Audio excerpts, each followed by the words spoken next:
आपने कभी सोचा है कि हमारी दुनिया का सबसे ताकतवर देश कौन सा है? कौन सी कंट्री दुनिया की सबसे बड़ी सुपर पावर है? अगर इस सवाल को ढूंढने में आपको मुश्किल होती है तो जरा सोच कर देखिए, किस देश की इकोनॉमी सबसे बड़ी इकोनॉमी है? किस देश के पास 20 ट्रिलियन डॉलर से ज्यादा का जीडीपी मौजूद है? किस देश की कंपनियां दुनिया की सबसे फेमस कंपनियां हैं? किस देश की फिल्मों ने दुनिया पर सबसे ज्यादा प्रभाव डाला है? कौन से देश ने सबसे ज्यादा नोबेल प्राइज जीते हैं और कौन से देश ने सबसे ज्यादा ओलंपिक मेडल्स जीते हैं? किस देश के पास दुनिया की सबसे ज्यादा स्ट्रॉन्ग मिलिट्री पावर मौजूद है? दोस्तों, इन सब सवालों का जवाब है अमेरिका, अमेरिका और अमेरिका। लेकिन सवाल यहाँ पर ये है कि यूएसए ने दुनिया की सबसे बड़ी सुपर पावर कैसे बना? इन्होंने ऐसा क्या किया जो इन्हें सबसे ताकतवर देश बना दिया? आज के इस वीडियो में हम आपको इसी सवाल के बारे में बताएंगे। दोस्तों, जरा इस चार्ट को देखिए। पिछले 2000 सालों का इतिहास है। दुनिया के जीडीपी में किस देश का कितना % कंट्रीब्यूशन रहा है?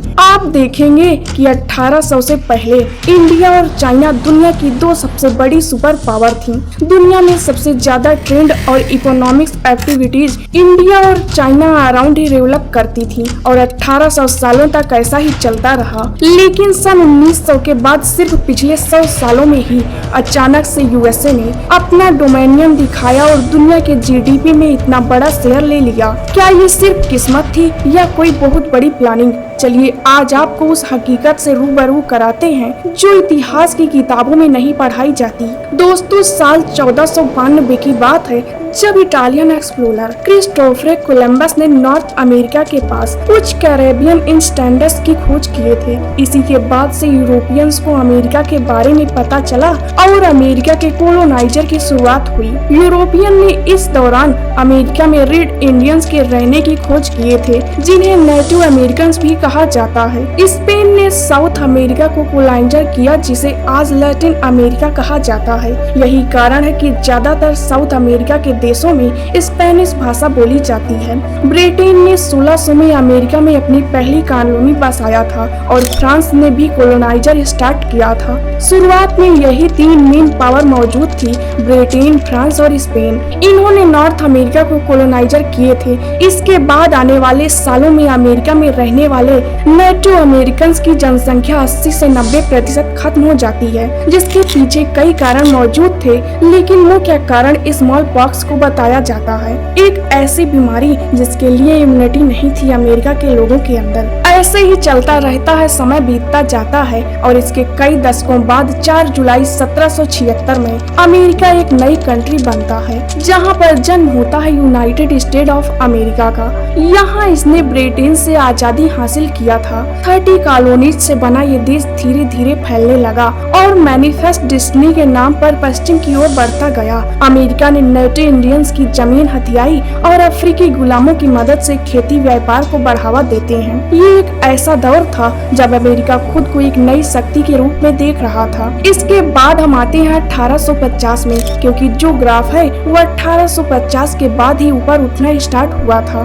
ये वो जमाना था जब ब्रिटिश, फ्रांस और स्पेनिश कोलोनाइजर दुनिया भर के कई देशों पर, कई टेरिटरीज पर कब्जा करके बैठे हुए थे। इंडिया भी ब्रिटिश राज्य की एक कॉलोनी हुआ करती थी। ऐसे में यूएसए जो था वो पहले ही एक डेमोक्रेटिक देश बन चुका था। ऐसे में कोई भी नया देश अगर सोचता कि मुझे यूएसए के साथ जुड़ना चाहिए या फिर ब्रिटिश, फ्रेंच और स्पेनिश के अंदर, इनके राज्य के अंदर आ जाना चाहिए, तो कोई भी देश यूएसए के साथ जुड़ना सही समझता था, क्योंकि उन्हें वही फ्रीडम, वही डेमोक्रेसी मिलती थी जो यूएसए में कई स्टेट को मिलने लगी थी। और यही कारण था कि फ्लोरिडा, ओहायो इलियंस जैसे स्टेट ने अमेरिका के साथ जुड़ने का फैसला किए, बजाय ब्रिटिश, फ्रेंच और स्पेनिश के कॉलोनी बनने से। 1836 में टेक्सास स्टेट ने भी, जिसने आजादी पाई मैक्सिको से, लेकिन मैक्सिको फिर भी उसे परेशान करते थे, इसीलिए वो भी अमेरिका के साथ जुड़ जाता है। और ऐसे ही धीरे धीरे करके एक के बाद एक स्टेट यूएसए के साथ जुड़ते जाते हैं और यूनाइटेड स्टेट ऑफ अमेरिका बड़ा बनता जाता है। हर स्टेट का यूएसए के साथ जुड़ने का अपना अलग ही रीजन था, लेकिन ऐसा नहीं था कि अमेरिका बड़ा भोला भाला था। वो एक डेमोक्रेटिक देश जरूर था, लेकिन उसके भी कुछ इंटेंशन थे कि जितना ज्यादा वो अपने टेरिटरी को एक्सपेंड कर सके उतना ही अच्छा होगा। इसी कारण से 1866 में जब जब आस्का की जो टेरिटरी थी उसे अमेरिका रसिया से खरीद लेता है। ऐसा ही एक हवाई स्टेट है जो पैसिफिक ओशियन के बीचों बीच मौजूद है। अब आप सोचेंगे कि आज के दिन एक टेरिटरी जो इतनी दूर है यूएसए से, कैसे यूएसए का पार्ट हो सकती है, क्योंकि यूएसए ने इस पर कब्जा कर लिया है। 1898 में यूएसए ने किंगडम हवाई को ओवरथ्रो कर देता है और इस टेरिटरी को भी ऑक्युपाइड कर लिया था। दोस्तों, कहने के लिए यूएसए एक कोलोनाइजर नहीं था ब्रिटेन, फ्रांस और स्पेन की तरह, लेकिन इसका बर्ताव भी उन्हीं जैसे ही था। इसके बाद 1898 में ही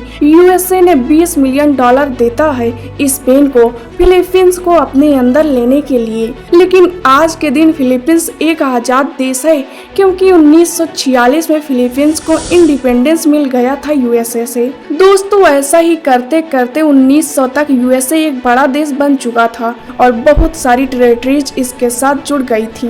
और जाहिर सी बात है कि जितना बड़ा देश होगा उतनी ही ज्यादा इकोनॉमी आपकी बढ़ेगी और उतनी ही ज्यादा जीडीपी होगी। दुनिया में 2 विश्व युद्ध हुए थे, लेकिन ये दोनों ही वर्ल्ड वार यूरोप में हुए थे। France, Germany, UK, Spain, Italy सब एक दूसरे से लड़ रहे थे, लेकिन यूएसए अपने साइड में दूर खड़ा हुआ था। हालांकि यूएसए ने भी पार्टिसिपेट किया था इस वर्ल्ड वार में, लेकिन हथियार सप्लाई किया था इन देशों को। यूएसए की जमीन पर लड़ाई नहीं हुई थी। बहुत से अमेरिकन शहीद हुए थे उस लड़ाई में, लेकिन इकोनॉमिकल यूएसए को ज्यादा असर नहीं पड़ा था, बल्कि अमेरिका एक ऐसा इकलौता देश था जिसने प्रॉफिट कमाया था इन दोनों ही वर्ल्ड वार में। इसके साथ ही बहुत सारे लोग यूएसए डॉलर खरीद रहे थे, जिसकी वजह से यूएसए डॉलर की वैल्यू बढ़ गई थी। और 1944 में जब वर्ल्ड वार 2 अपने अंतिम मुकाम पर था, तब 44 आइलैंड कंट्रीज एक साथ आकर डिसाइड करती हैं कि अब वो अपनी करेंसी को स्टेबल रखने के लिए अपनी करेंसी को यूएसए डॉलर के साथ लिंक कर देंगी और यूएसए डॉलर गोल्ड के साथ लिंक रहेगा। दोस्तों, ब्रिटेन वुड सिस्टम और बाद में पेट्रो डॉलर सिस्टम के चलते डॉलर बन गया था दुनिया की सबसे ताकतवर करेंसी। इसके साथ ही दोस्तों, silicon valley, Apple, Microsoft, Google जैसी कंपनियां टेक्नोलॉजी में अमेरिका को सबसे आगे ले जाती हैं। इसके बाद अमेरिकी यूनिवर्सिटी और रिसर्च इंस्टीट्यूशन पूरी दुनिया के टैलेंट को अपनी ओर खींचने लगते हैं। इसके पहले 1945 के बाद अमेरिका और सोवियत संघ के बीच कोल्ड वार हुआ था। ये लड़ाई थी पूंजीवाद और कम्युनिज्म की। अमेरिका ने नाटो, IMF, वर्ल्ड बैंक और यूनाइटेड नेशन जैसे संस्थाओं की मदद से पूरी दुनिया में अपनी पकड़ को मजबूत बनाया था। और जब रूस स्पेस में आगे बढ़ता है तो अमेरिका चांद पर कदम रखकर बाजी पलट दिया था। दोस्तों, अमेरिका ताकतवर होने के साथ साथ काफी ज्यादा चालाक भी है। उदाहरण के तौर पर इराक युद्ध, अफगानिस्तान, पाकिस्तान में ड्रोन स्ट्राइक और मिडिल ईस्ट में अस्थिरता, ये सब दिखाते हैं कि अमेरिका अपनी पॉलिसियों से सिर्फ लोकतंत्र नहीं, स्वार्थ को भी फैलाता है। आज अमेरिका के पास 11 एयरक्राफ्ट कैरियर्स मौजूद हैं, जबकि किसी भी देश के पास 2 से ज्यादा नहीं है। इसके साथ ही CIA और हॉलीवुड, ये सब भी अमेरिकी प्रोपोगेंडा के बड़े हथियार हैं। दोस्तों, अमेरिका आज जो भी है वो सिर्फ हथियारों और डॉलर की बदौलत नहीं, बल्कि युद्ध, राजनीति, प्रोपोगेंडा और अर्थव्यवस्था की गहरी समझ के चलते बना है। लेकिन एक सवाल आज भी बाकी है, क्या अमेरिका हमेशा सुपर पावर बना रहेगा या कोई नया खिलाड़ी उसकी जगह ले जाएगा? सोचिए और कमेंट करके बताइए। ऐसे और इन्फॉर्मेटिव वीडियो देखने के लिए वीडियो को लाइक करके चैनल को सब्सक्राइब करिए।